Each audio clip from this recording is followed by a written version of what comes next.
Olá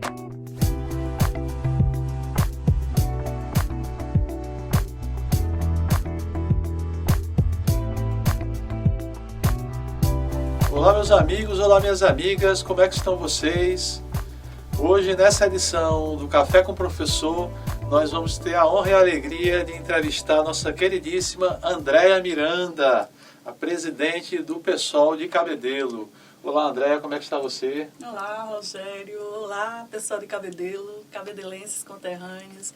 Muito feliz em participar aqui hoje com você, partilhar, prosear, conversar um pouco sobre as nossas vidas, as nossas experiências, compartilhar com vocês.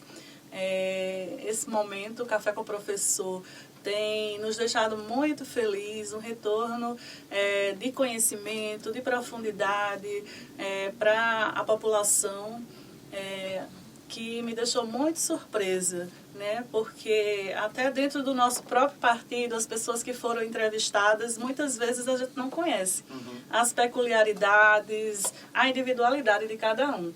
E eu estou adorando o programa. Que bacana, já passaram aqui conosco o professor Wilton, Jagatá, a Miss Isla, então tem sido uma diversidade de personas, de personalidades, e a gente tem destacado, né, essas vivências, essas histórias todas para Cabedelo. É uma forma também de Cabedelo se conhecer um tanto mais, conhecer as pessoas que vivem nela e que têm se colocado, né, como pessoas políticas, como pessoas públicas. É isso.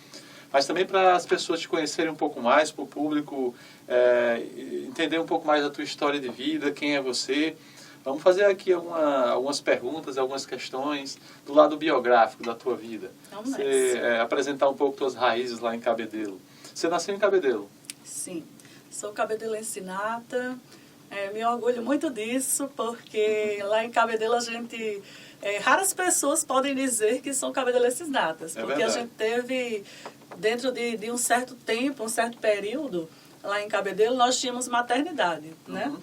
E sim. essa maternidade foi fechada e tivemos grandes dificuldades para os bebês nascerem em Cabedelo. Que é uma coisa absurda, né? Uma cidade como Absurdo Cabedelo faz demais. parte da má administração geral que assola a cidade, né? Isso, uma cidade metropolitana com uma renda altíssima, né?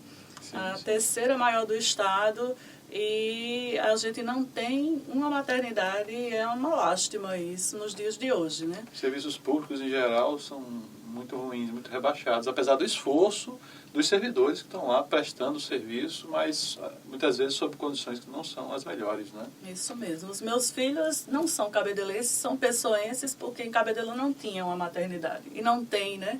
Agora estamos tentando. Você tem 2 filhos? Tenho 2 filhos, tenho um casal. Mas fala um pouco sobre tua família. Quem são teus pais, quem são teus avós, é tudo gente de Cabedelo. Como é que era a tua vivência, em qual bairro eles moravam? Conta um pouco aí pra gente como é que foi esse período da tua vida. Meus avós, eles chegaram em Cabedelo, né? As pessoas que moram nas cidades ribeirinhas, elas foram chegando para habitar Cabedelo. Então, eu tenho uma avó que veio de Santa Rita, Sim. eu tenho um avô que veio do Espírito Santo, eu tenho uma avó que veio de Forte Velho. Sim. Então, assim, sempre nas cidades ribeirinhas, né, que margeiam aqui o Rio Paraíba, e foram chegando... E se encontraram em Cabedelo. Se encontrando, criando morada, trabalho. Meu avô era estivador, então ele chegou em Cabedelo para trabalhar no porto. Conheceu minha avó, Dona Dora, Doralice Miranda, que todo mundo conhece. Minha avó foi comemorado agora há pouco o centenário dela. Sim. Então, assim, eu tenho muito orgulho dessa raiz. A minha outra avó, Tereza, também me orgulha muito, que é a mãe da minha mãe. Lá da Rua do Moinho, todo mundo dizia Dona Tereza, da Rua do Moinho. E Dona Dora era dona do bloco da Dora. Dora do Bloco. E ela era uma ativista cultural, ela fomentava a Sim. atividade cultural em Cabedelo, no carnaval. Como é que era? Fala um pouco. Isso. Dora era conhecida por vários nomes. Era Dora do Bloco, Dora da Igreja, Dora Revistas. Ela era uma mulher multicultural. Sim, que o nome dela virou uma marca na família. Uma inspiração para você, claro. Uma inspiração, com certeza. Então você já tinha aí entre seus avós uma pessoa que era uma ativista cultural, e é claro, quem é ativista cultural é também ativista político, né? Com certeza. Ela era envolvida de corpo e alma também na política partidária, viu? Ela era danada. Então, ela veio para Cabedelo e como mãe de 20 filhos. Uau, 20? 20 filhos. Caramba! Perdeu meu avô cedo, muito cedo, os meninos ainda eram novos, e criou esses 20 filhos sozinha, não casou de novo, sempre morando ali em Camalaú.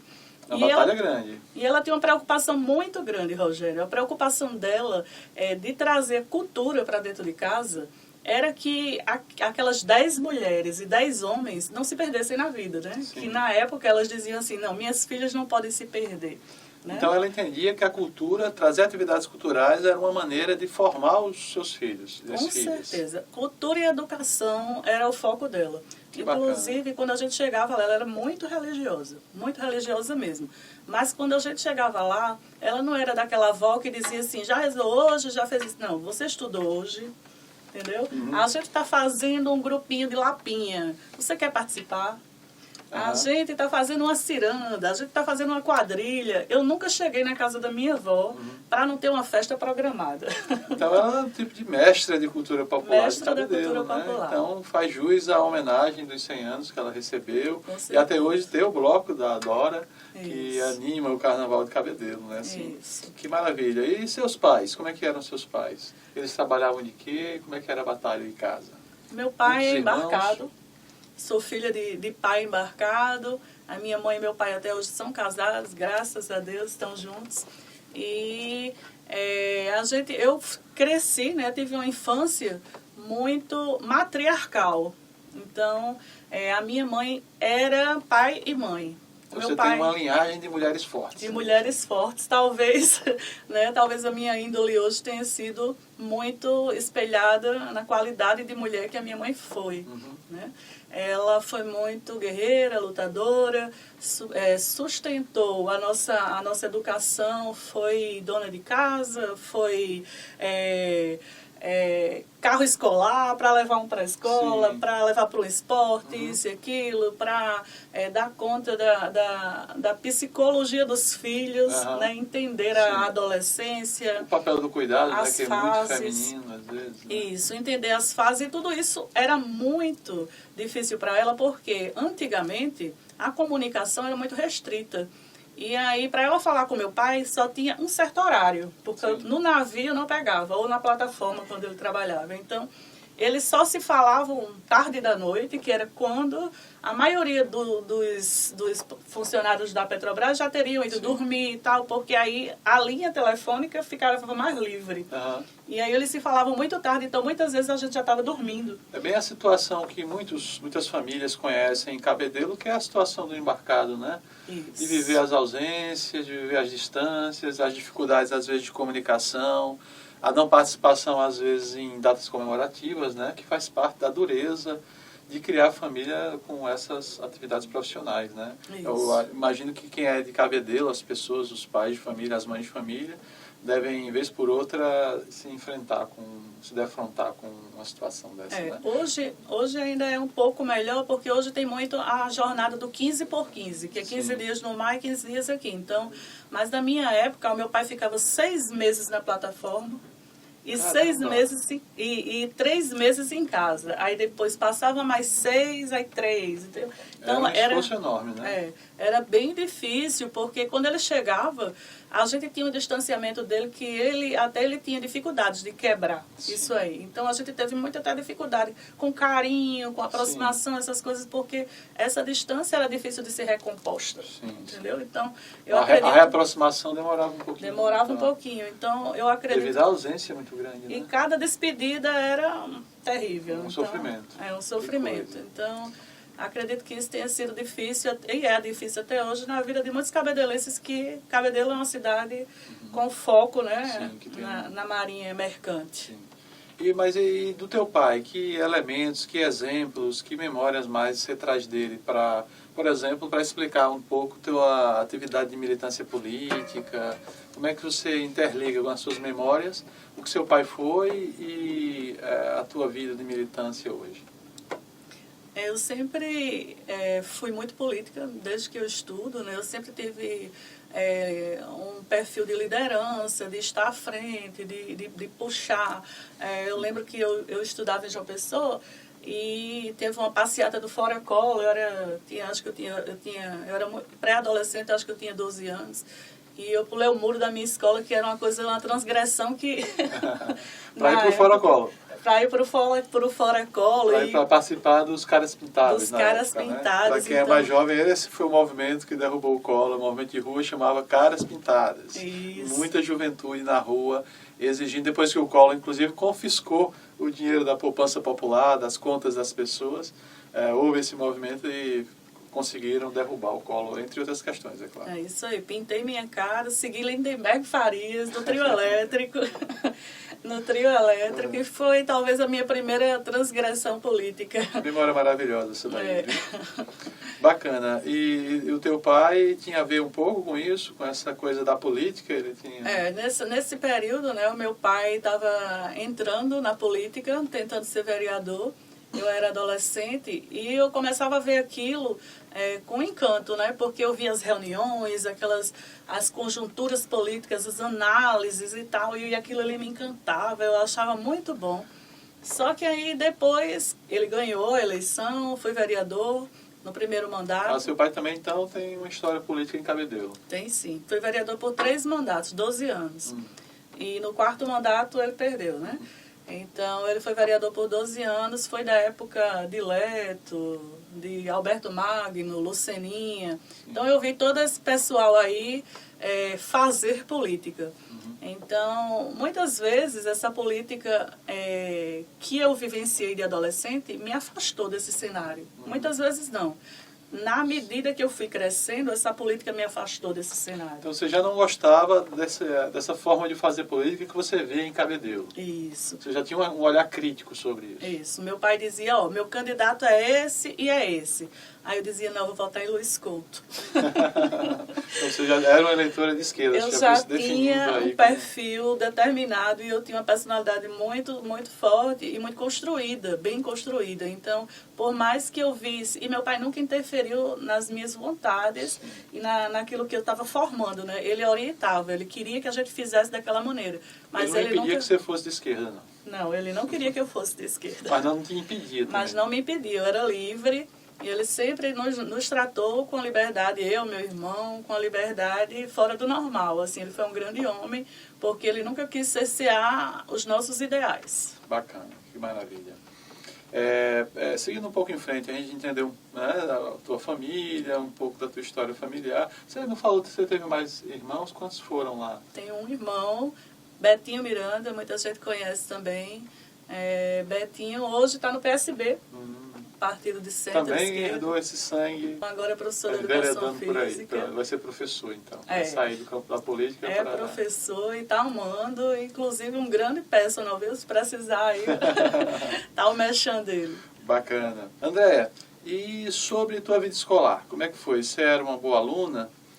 Que disciplina você gostava mais? O que é que você gostava menos na escola? O que é que você preferia como atividade escolar? As atividades escolares preferidas minhas eram as extraclasse. Que tipo de atividade extraclasse você gostava? Eu focava muito no esporte, no teatro, nas danças, gostava muito das danças. E o esporte, para mim, me norteava de uma forma assim, me instigava a ir para a aula. Eu não ia para a aula para estudar, eu ia para a aula porque eu sabia que depois da aula eu tinha vôlei, depois da aula eu tinha judô. Tanto que eu fiz praticamente todos os esportes. Eu não foquei só em um. Eu fiz basquete, eu fiz handebol, fiz vôlei, fiz judô, só não fiz natação. E você participou de alguma atividade esportiva dessa em Cabedelo mesmo, nos espaços de Cabedelo? Tinha escolinha de esporte, essas coisas que você frequentava? Quer rememorar um pouco isso pra gente? Em Cabedelo, a gente tinha uma escolinha de vôlei de praia, de vôlei de praia. Que praia? Era ali perto da Secretaria de Educação, no terreno que é o fórum hoje, ali por trás, que era o judiciário, a Defensoria Pública, aquele terreno ali era um areião. Sim. E aí a gente tinha uma escolinha de vôlei ali que, por incrível que pareça, quem era o professor era Nino, australiano. Então, eu também fazia voleibol no clube, no Cabedelo, tinha uma quadra de voleibol lá no Cabedelo Clube. A gente também fazia patins. Tinha uma época que tinha patinação ali na BR. À noite, aquela BR era mais calma. E aí a gente saía do cemitério para o centro da cidade. Uma galera, mais de 30 pessoas. E quem eram os amigos dessa época? Os amigos do esporte? Você praticava esporte nesse espaço? O vôlei, o patins? Quem eram as companheiras e companheiros de brincadeira, de atividade esportiva? No vôlei tinha conhecido, né? Pessoas conhecidas. Tinha o Marcelino, tinha o Gildo, tinha o Fábio de Zé Regis, tinha a Daniela, hoje esposa de Vitor Hugo. Tinha, deixa eu ver, muita gente. Ricardo, tinha muita gente. Todo mundo hoje ainda está em Cabedelo, essas pessoas ainda estão em Cabedelo. O Romildo, acho que é Romildo, era professor do vôlei do clube. E essa galerinha toda, no final de semana, descia para o dique. Sim. O dique e a praia eram nossos points do final de semana, era a nossa diversão. A praia de Cabedelo era muito limpa, muitos corais. A praia, quando secava, ela tinha muitos corais nas croas, que a gente chamava de croa. Tinha cavalo marinho, tatuí. A praia era a natureza de Cabedelo, assim, era o ecossistema era muito protegido, inclusive pelas pessoas moradoras. Os pescadores tinham muito cuidado com aquela praia. Então, da juventude você tem uma lembrança de um meio ambiente muito mais limpo, muito mais interessante para as convivências, para as atividades coletivas, para as visitações, né? Sim. E como é que você vê hoje esse meio ambiente está muito degradado? Como é que você compara essa mudança e os impactos que ocorreram em Cabedelo? A gente vê hoje muito esgoto, né? Muito lixo nas ruas, nas esquinas e as praias poluídas. Como é que você está vendo isso? Isso. O desenvolvimento, ele é uma faca de dois gumes, né? Ele vem para economicamente ajudar a cidade, mas também, de outro lado, ele destrói, né, todo esse ecossistema, ele desequilibra, trazendo o avanço do mar. A areia vai diminuindo. Então, assim, a vegetação vai sendo retirada para dar lugar a jardins. Muita poluição, né? Poluição, esgotos sendo despejados em locais inapropriados. Isso tudo é falta de fiscalização. Porque, na medida que essas pessoas que conseguem comprar um terreno na beira da praia, que tem um certo poder aquisitivo mais elevado e uma influência sobre o poder público, quando elas adquirem um terreno na cidade, elas acabam construindo de forma inapropriada, e burlando a fiscalização. Na verdade, o poder público fecha os olhos, porque essas pessoas têm uma certa influência, então o poder público fecha os olhos. E esse fechar os olhos é o pulo do gato para a destruição do meio ambiente, o pulo do gato para acontecer esses desastres ecológicos que estão acontecendo agora. Então dá uma tristeza, né? Você vê um ambiente tão bonito, uma potencialidade enorme que Cabedelo tem sendo destruído pelo lançamento de esgoto, pela destruição das matas e por aí vai, né? Muito triste. Quando eu vou na praia hoje, eu fico lembrando, né? Essa praia, quando secava, era um paraíso. Quando eu colocou os gabiões, não sei se você lembra, foi na gestão de Zé Regis, eles fizeram um estudo de impacto ambiental para trazer esses gabiões, que eram uns muros de pedra envolvidos com a tela, né, de arame, e vários estudiosos disseram que aqueles gabiões não surtiriam efeito. Sim. Não teria nenhum efeito acima de 10% do esperado, que eles esperavam que em 10 anos os gabiões fossem cobertos de areia e elevasse o nível da areia. E até hoje, isso faz mais de 20 anos, até hoje nós vemos os gabiões lá. Né? Se você fizer um passeio pela praia, eles não foram cobertos.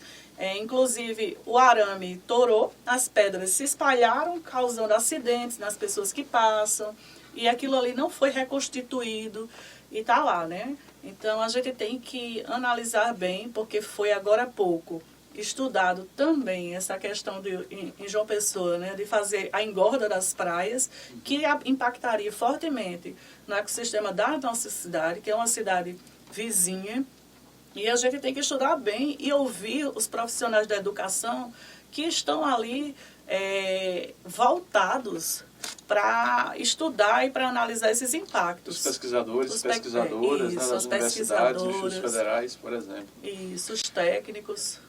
Bacana. E seguindo um pouco, então, bom que você falou do meio ambiente, das suas preocupações ambientais, né, em Cabedelo e todo esse impacto que a cidade está sofrendo e a destruição, né, de suas praias e das áreas que são de proteção ambiental.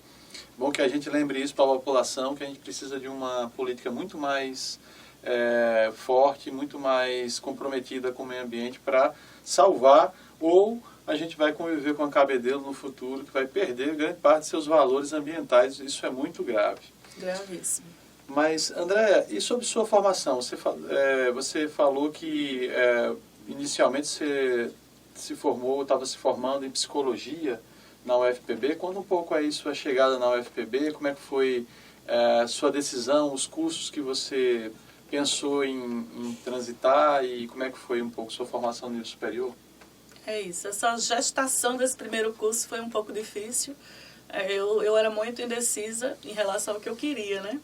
Fiz algumas entrevistas com os psicólogos na escola e tal, para definir a área que eu gostava, e eu não conseguia me definir, até que eu me aproximei da área de humanas e escolhi o curso de psicologia. Foi o meu primeiro vestibular, psicologia, passei para a UFPB de primeira.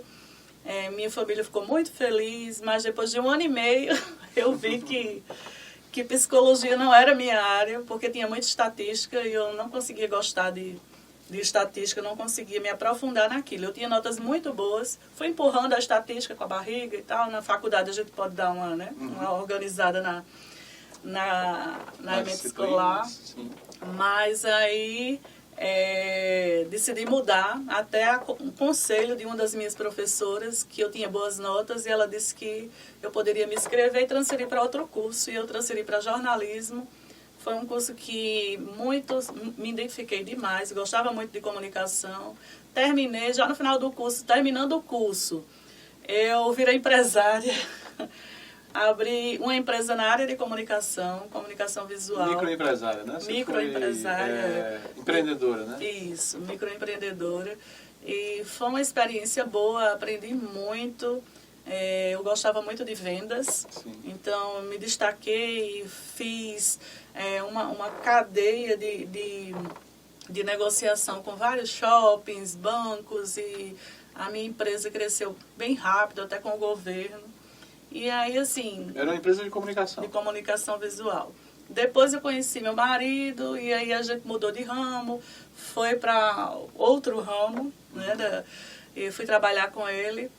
Mas, assim, o que me encanta mesmo... Aí fiz administração por causa da minha escolha profissional. Então você passou de psicologia para comunicação e de comunicação para administração. Aí fiz 2 anos só de administração, desisti por causa da questão de ser mãe. Ser mãe não é fácil, né? Estudar, sim, ser dona de empresa, ser mãe, sim, cuidar da casa. Então, assim, é uma sobrecarga que a mulher leva, que acaba nos desgastando e pedindo de nós que a gente foque em uma certa área para que a outra não se desestabilize. A famosa jornada tripla de trabalho feminino, né? Ou quádrupla, ou quíntupla. No seu caso, você tinha que estudar, tinha que liderar uma microempresa como empreendedora, casa, os filhos. E ainda tinha a igreja. Muita luta. Como é que você fazia para dar conta dessa batalha toda? E ainda tinha a igreja, né?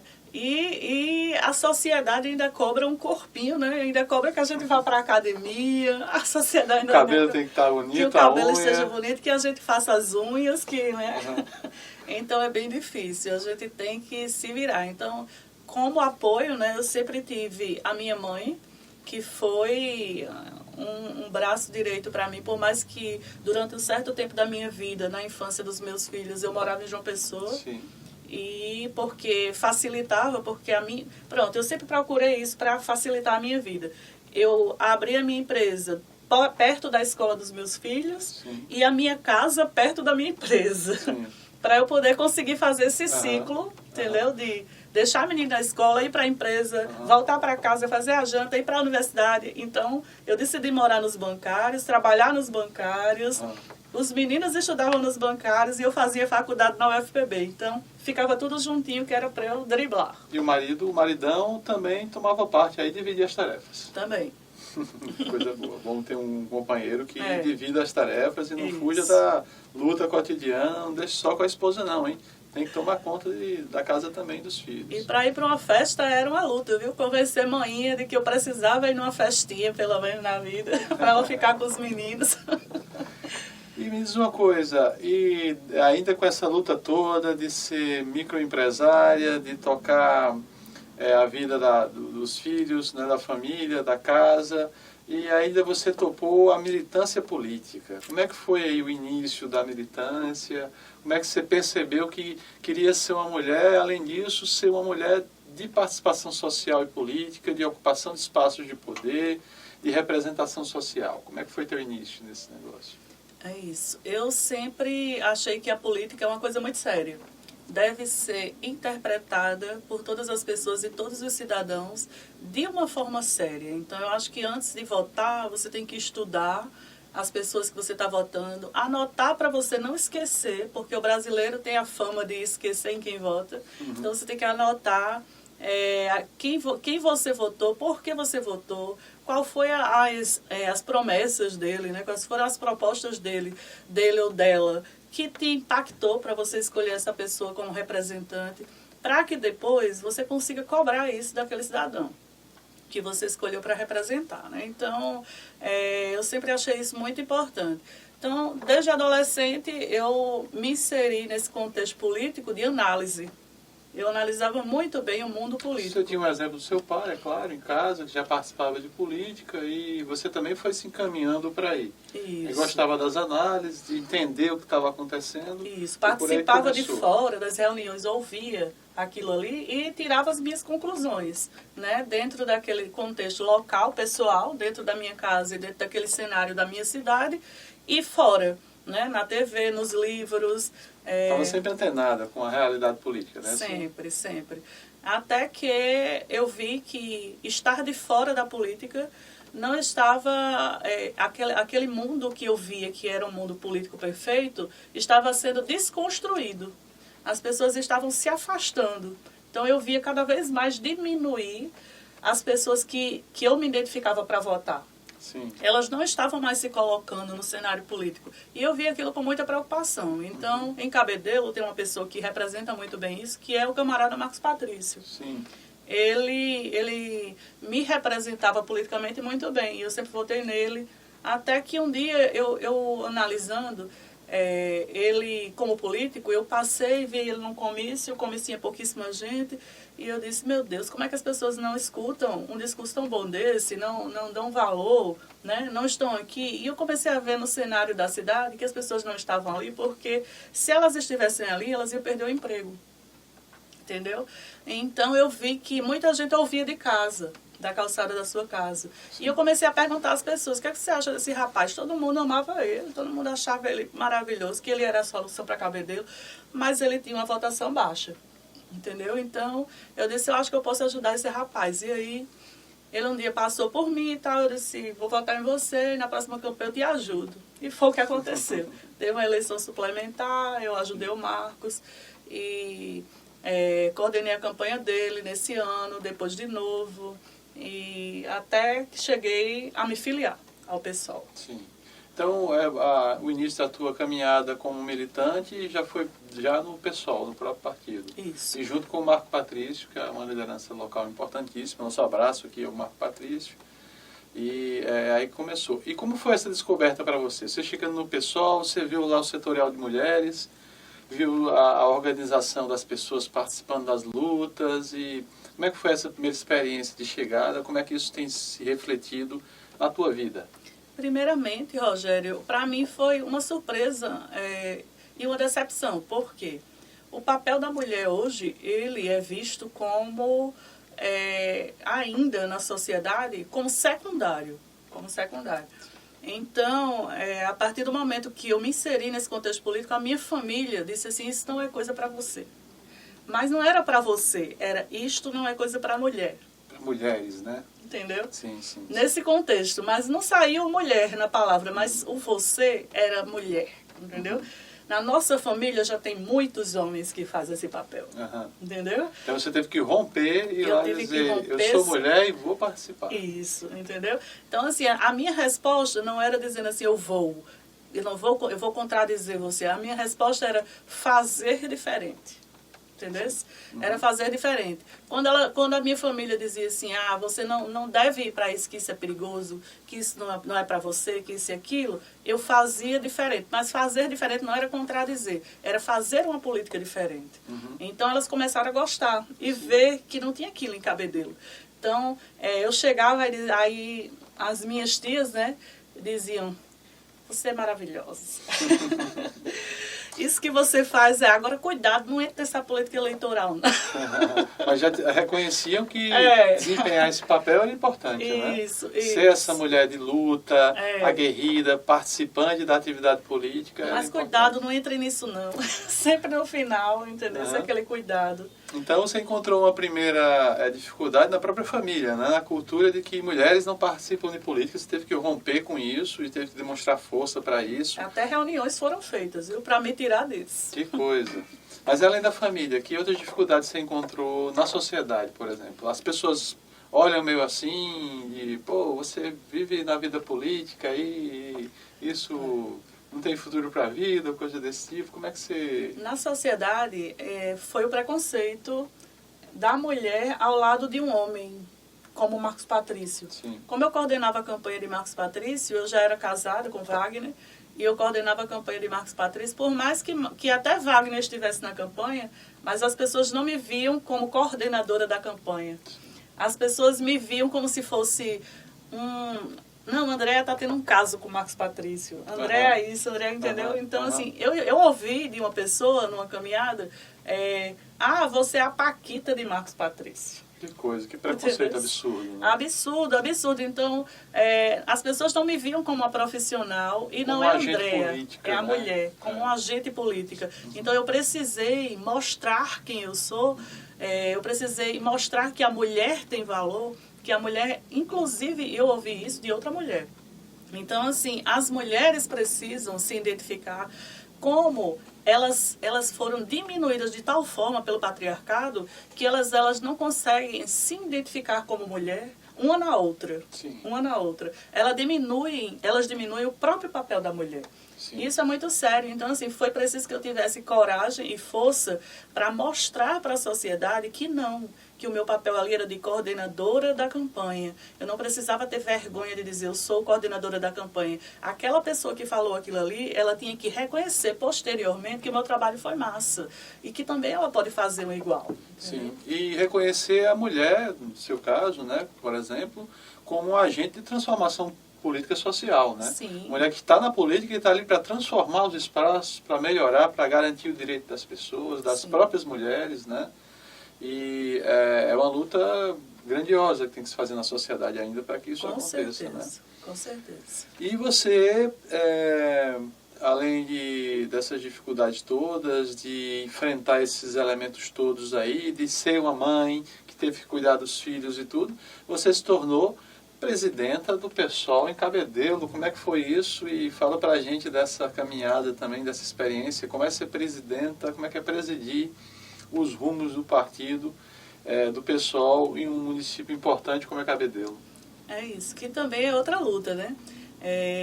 O papel do Marcos como homem e o meu como mulher foi preciso ser quebrado com muita batalha mesmo. Eu precisei me impor muito, porque as pessoas, inclusive a justiça, quando vinha me procurar, no papel tinha meu nome, Andréa Miranda, presidenta.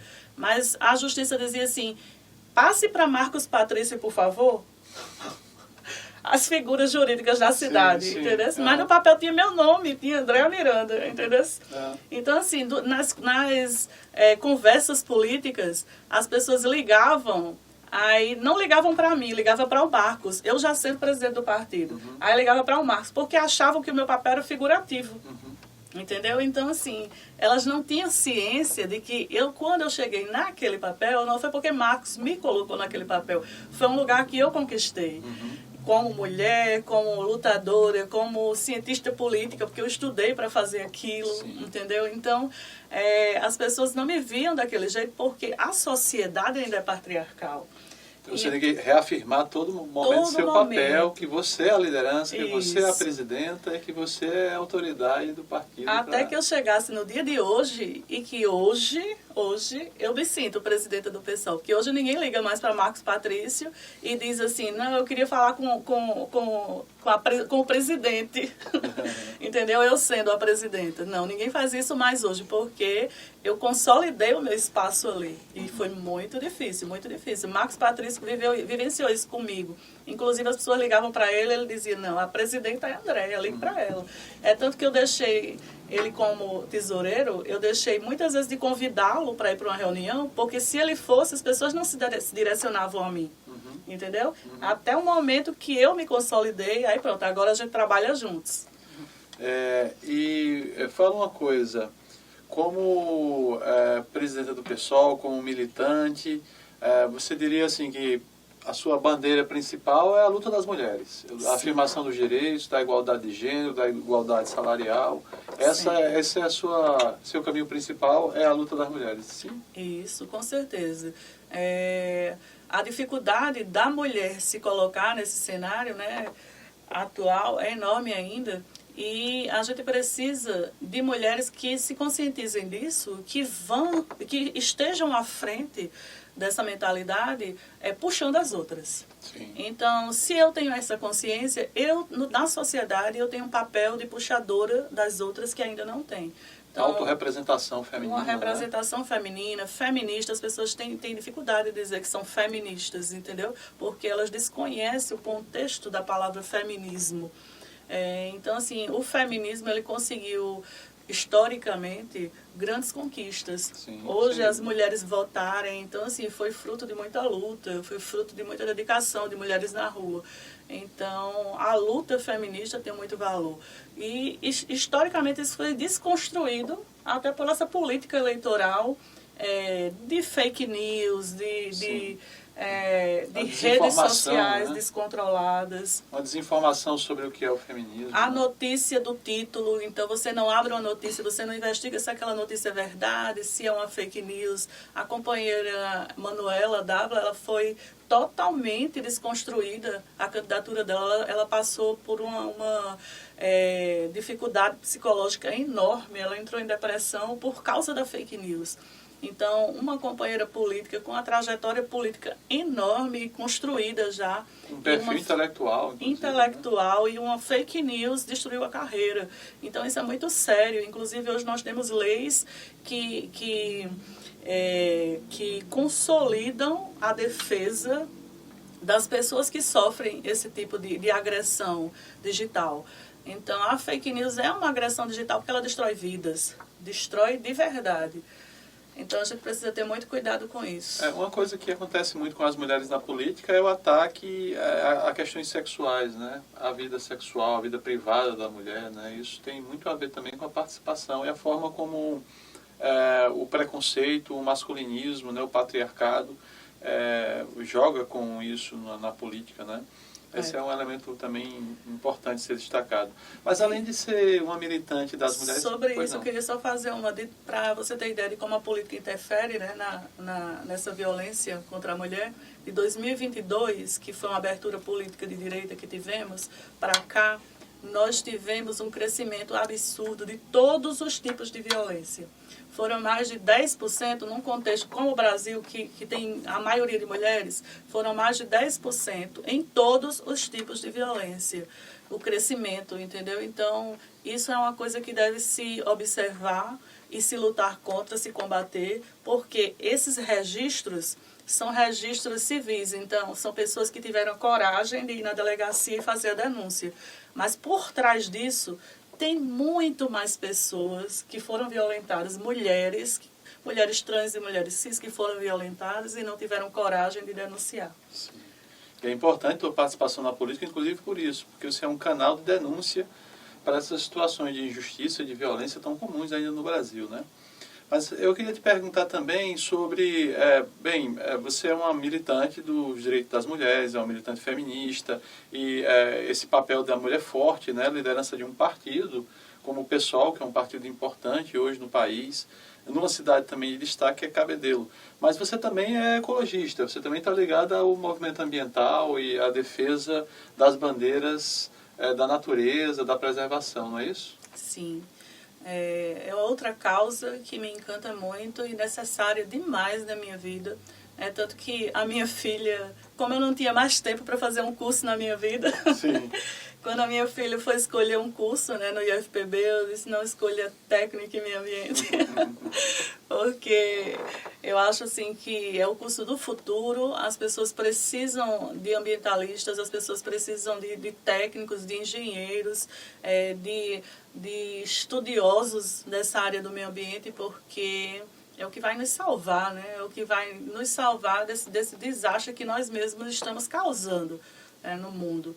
Então, quando eu decidi entrar mais a fundo nessa área, eu já fazia a minha parte em casa, no coletivo Cabedelo Forte. A gente já fazia de alguma forma uma luta ambiental, mas eu vi um anúncio do Greenpeace e eu lembrei do meu pai.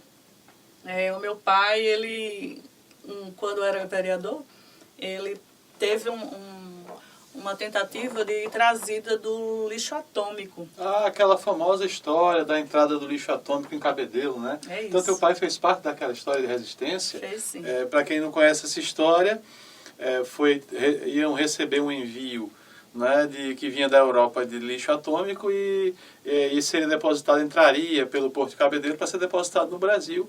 E houve um grande movimento de resistência da população e expulsaram o barco, impediram que ele entrasse até o porto. Não foi assim? Foi sim. Todos os portos do Brasil rejeitaram o lixo e Cabedelo aceitou. Então, esse lixo já estava direcionado e Cabedelo seria o receptor de todo esse lixo que vinha do mundo inteiro, né? Sempre assim, ia ser distribuído através de Cabedelo esse lixo. E através do Greenpeace, o Greenpeace procurou os órgãos públicos da cidade e o meu pai se colocou junto com outros ambientalistas locais, outros ativistas locais, se colocou como vereador, presidente da Câmara, eu acho que ele era na época, junto com esses ambientalistas, Jaime Carneiro também, subiram no rebocador. Sim.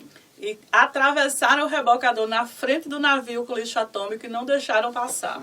Então, os ambientalistas estavam na terra, meu pai com Jaime, com outras figuras no rebocador, e eles não deixaram passar. Então, o Greenpeace, para mim, foi muito significativo. Eu sempre tive essa história no meu coração.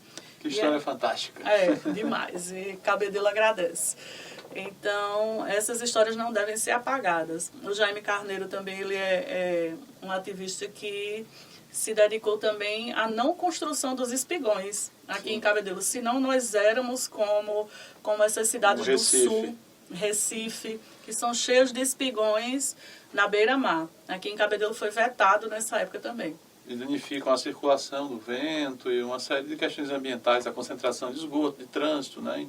Então, que traz um dano ambiental muito grande aos lugares, uma verticalização exagerada, como aconteceu no Recife, né? Isso. E temos que ter muito cuidado com isso agora, porque o plano diretor, ele deixa uma brecha para o retorno desses espigões.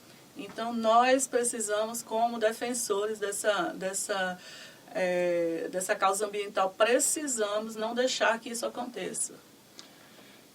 André, e você como presidenta do PSOL em Cabedelo, o que você diria sobre o papel do partido no município e como é que você vê a política em Cabedelo hoje? Você, né, vem de uma herança, seu pai participou da Câmara, foi vereador, e como é que você vê a política local? E qual é o papel do PSOL nessa política? O PSOL, Cabedelo é uma cidade conservadora. Então, quando a gente começou o trabalho do PSOL, que é um partido mais progressista aqui na cidade, nós tivemos muita dificuldade, inclusive pelas cores, que eram vermelha, amarela. Então, as pessoas tinham uma certa rejeição e foi preciso a gente fazer um trabalho social de aceitação dessas cores, diminuir o impacto dessas cores para as pessoas aceitarem o nosso trabalho social, político, educacional, aquilo que a gente fazia, independente da política partidária. E aí, fomos fazendo essa convivência diferenciada com a sociedade para que elas aceitassem o PSOL. E foi muito bem aceito. Hoje o PSOL é o único partido de esquerda na cidade, progressista, eu não digo esquerda, progressista, também de esquerda, mas que consegue conviver pacificamente e durante todo o período, independente que seja eleitoral ou não, politicamente com a sociedade. Nós fazemos formações abertas à sociedade, fazemos reuniões plenárias, construções de lutas, junto com os ambientalistas, junto com os sindicalistas, junto com toda a classe que precisa de apoio político na sociedade. Estamos sempre presentes, sempre ativos e atentos, né, tanto a fiscalizar, que é um dever da Câmara local, que é muito omissa, porque quando a gente elege 14 vereadores da base de um prefeito, a gente coloca em risco toda a gestão, porque a função desses vereadores é fiscalizar o que o prefeito faz. Então, gente, pessoal de Cabedelo, fiquem muito atentos a isso que eu vou dizer agora. Se vocês elegem 14 pessoas, homens brancos, todos brancos, 14 homens, da base desse prefeito, se o prefeito fizer qualquer ilegalidade, ele vai ficar impune, porque o vereador, que a função dele seria fiscalizar essas irregularidades, ele não vai fazer porque ele está na base, ele tem cargos ali dentro, ele está embaixo do chapéu daquele prefeito, protegido e silenciado pelas benesses que ele recebe. Então, assim, a gente tem que ter muito cuidado quando a gente vai escolher um vereador. Esse vereador ele vai representar a cidade como um todo. Como um todo, é muito importante que a gente escolha as nossas lideranças de uma forma equilibrada e pensando aonde aquilo vai levar. Porque se você escolhe por um benefício próprio hoje, depois esse benefício próprio vai se voltar contra você, porque não tem ninguém que lute contra esse hospital aí fechado durante 8 anos de uma gestão. Não tem ninguém que diga assim, gente, entregue esse hospital, porque estão todos os 14 debaixo da mão do prefeito, entendeu? Todos os 14, eles não podem abrir a boca. Se eles abrirem a boca, eles perdem os benefícios e os cargos que eles têm. Sim. Então, a gente tem que ter muito cuidado. Fora isso, na conjuntura política da cidade, nós temos agora, né, nessa eleição municipal, os acordos, os acordões, né? Nós temos partidos progressistas, como o PT, que aqui na cidade, Rogério, eles cumpriram um papel até vergonhoso, porque eu digo isso assim, como presidente de um partido progressista, eu digo isso com vergonha, sabe? Porque como um partido progressista como o PT, que é o partido do presidente da República, se alia ao seu maior antecessor, que é seu maior opositor, desculpa, que é o Vitor Hugo, que apoiou o Bolsonaro, gente. Então, assim, Vitor Hugo apoiou explicitamente o Bolsonaro. Ele é um bolsonarista assumido, as redes sociais dele são. Então, politicamente, isso é muito ruim para a cidade, porque esses acordos políticos, eles não são porque eles se aproximam por identidade. Esses acordos políticos são financeiros. Entendeu? Então, a gente tem que ter muito cuidado disso. Isso vai envolver cargo, isso vai envolver muita coisa que descredibiliza a gestão, descredibiliza a eleição, a conjuntura eleitoral da cidade. Mas se você fosse fazer um balanço, mais resumidamente, de como é que você vê a política hoje em Cabedelo? É uma política antiga, é uma política rebaixada? Há muito descuido, você acha, em relação à cidade? Como é que é a qualidade dessas relações políticas para a gente falar um pouquinho para quem está nos assistindo? Eu acho que é uma política, a política de Cabedelo já foi melhor, eu acho que já foi melhor, e eu acho que a gente vem regredindo, sabe? Me preocupa muito a questão da gente silenciar as pessoas. Antigamente não tinha isso, hoje nessas eleições agora, eu tive um afastamento de muitos amigos, Rogério. Eu acho isso terrível, porque esses amigos, eles estão empregados na prefeitura, né? Eles são servidores, e se eles se aproximarem de uma política de oposição, eles perdem os empregos. Eles perdem os empregos. Punição, né? Você não pode ser... Isso é terrível, isso é crime. Isso é crime. Se for denunciado no Tribunal de Trabalho, no TRT, isso é crime, é crime. É uma forma de perseguição política, né? Perseguição política, cerceamento da liberdade do trabalhador. Então, assim, isso não pode acontecer e não pode que a gente deixe isso crescer. Se você está passando por isso agora, por esse tipo de silenciamento político, silenciamento inclusive até famílias que são de um lado e famílias de outro lado, elas não podem se reunir numa festa só, entendeu? Então, se você está passando por isso e você acha isso ruim, entendeu? Não precisa você dizer eu não voto, porque o voto é livre, foi conquistado com muito suor. Então, não precisa você dizer assim, eu não voto em você. E também não precisa dizer que vota nem que nada. Silencia e na hora da urna é você e a urna. Entendeu? A gente precisa quebrar isso. Sim. Eu tenho, assim, na minha concepção, é um município muito mal cuidado, né? De uma política muito rebaixada. E eu imagino que você deve entender também que é função do pessoal oferecer alternativas para a cidade, né? Assim, com certeza. O pessoal é a grande alternativa hoje de política diferente em Cabedelo? Quando a gente trouxe você, a gente conversando numa reunião, a gente precisava de um representante que fosse à altura dos nossos sonhos, que tivesse o conhecimento que Marcos Patrício tinha e que tivesse a desenvoltura de conquistar as pessoas para o nosso projeto, que é um projeto de liberdade política e de reconstrução disso aí que está sendo posto, né? Esse Renovação, afundamento né? político que está sendo posto aí na cidade. Então, quando a gente fez o convite, foi porque a gente via essa pessoa em você. E quando você aceitou, para a gente foi uma felicidade, porque é tão importante, a gente tem em quem votar. Para mim, uma das maiores tristezas foi numa eleição que teve em Cabedelo, que tinha 2 candidatos que eu não conseguia votar em nenhum dos 2. Então, eu fiquei assim, eu digo, meu Deus... É frustrante, né? Eu tenho que fazer alguma coisa, eu não vou anular meu voto, entendeu? Então, eu tenho que fazer alguma coisa, anular o voto é terrível, o voto foi uma conquista de anos, entendeu? Foi uma liberdade para o cidadão. E aí, quando a gente traz Rogério Bezerra, professor do IFPB, doutorando, altamente envolvido nas causas ambientais, professor de geografia, com conhecimento ambiental profundo, a aproximação dos jovens, conhece a estrutura da cidade como ninguém, conhece o desenvolvimento econômico da cidade, tem uma preocupação com esse desenvolvimento econômico. Então, quando a gente conseguiu juntar todos esses elementos numa pessoa, foi felicidade só, porque Cabedelo hoje tem uma opção de qualidade e só não escolhe essa opção se realmente quiser uma continuação dessa maquiagem que está sendo feita aí, entendeu? Porque é uma maquiagem. Então, hoje chove uma rua como a minha, que foi calçada há menos de um ano, na primeira chuva forte, a minha rua já tem mais de 5 buracos. Outra rua que terminou faz um mês, está sendo reconstruída agora, está sendo toda retirada as pedras, para novamente passar o cimento, porque as pedras estão se soltando. Então, a gente chamava isso de calçamento Sorrisal, né? Sorrisal. Bateu água, ele desmancha, né? É o governo Sorrisal. André, e aqui um último ponto.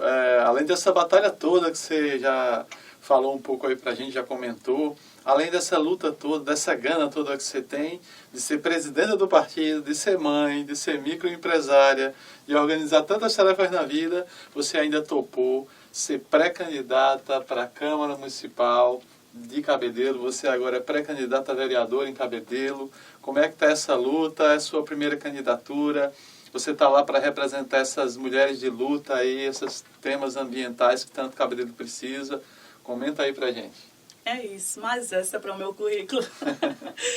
Então, como eu falei, eu tinha que me colocar, né? Porque não adianta a gente dar a solução e não querer participar da resolução. Então, eu estou aqui para participar de tudo aquilo que eu acredito e contribuir para que isso aconteça. Então, se as pessoas veem em mim uma pessoa que pode resolver parte desses problemas, eu estou me colocando para que isso aconteça, entendeu? Se eu tenho capacidade de chegar lá e de ajudar outras pessoas, e se você que está me vendo, me vê como uma representante, então, assim, me coloco pela primeira vez com medo, com medinho, porque a gente sabe que, tanto eu que galguei essas escadas aí, tive problemas e tive preconceitos, e a gente sabe que os preconceitos são grandes, mas aquela Câmara de 15 homens e de pessoas conservadoras, que não olham para a negritude, que não olham para a mulher com bons olhos e não constroem nada para nós, aquela Câmara de 15 homens, pela primeira vez, vai ver uma mulher de garra, uma mulher negra, uma mulher feminista. Que bacana. Que maravilha. Bom demais tê-la agora como opção, como participante da política em Cabedelo, como uma opção para a população. E dizer, André, que foi muito honroso para a gente, foi uma maravilha recebê-la aqui. Essa mulher guerreira, essa mulher de luta, a presidenta do PSOL de Cabedelo, mãe, microempresária, tudo isso junto. Então, só agradecer a tua participação aqui no Café com o Professor. Seja muito bem-vinda. Obrigada pelo convite, e obrigada pela paciência de nos assistir e divulguem, porque o Café com o Professor é um programa que nos contextualiza dentro de um cenário diferenciado da nossa cidade. Obrigado, André. Obrigado a todos vocês. Até lá. Até mais um Café com o Professor. Bye, bye. Grande abraço.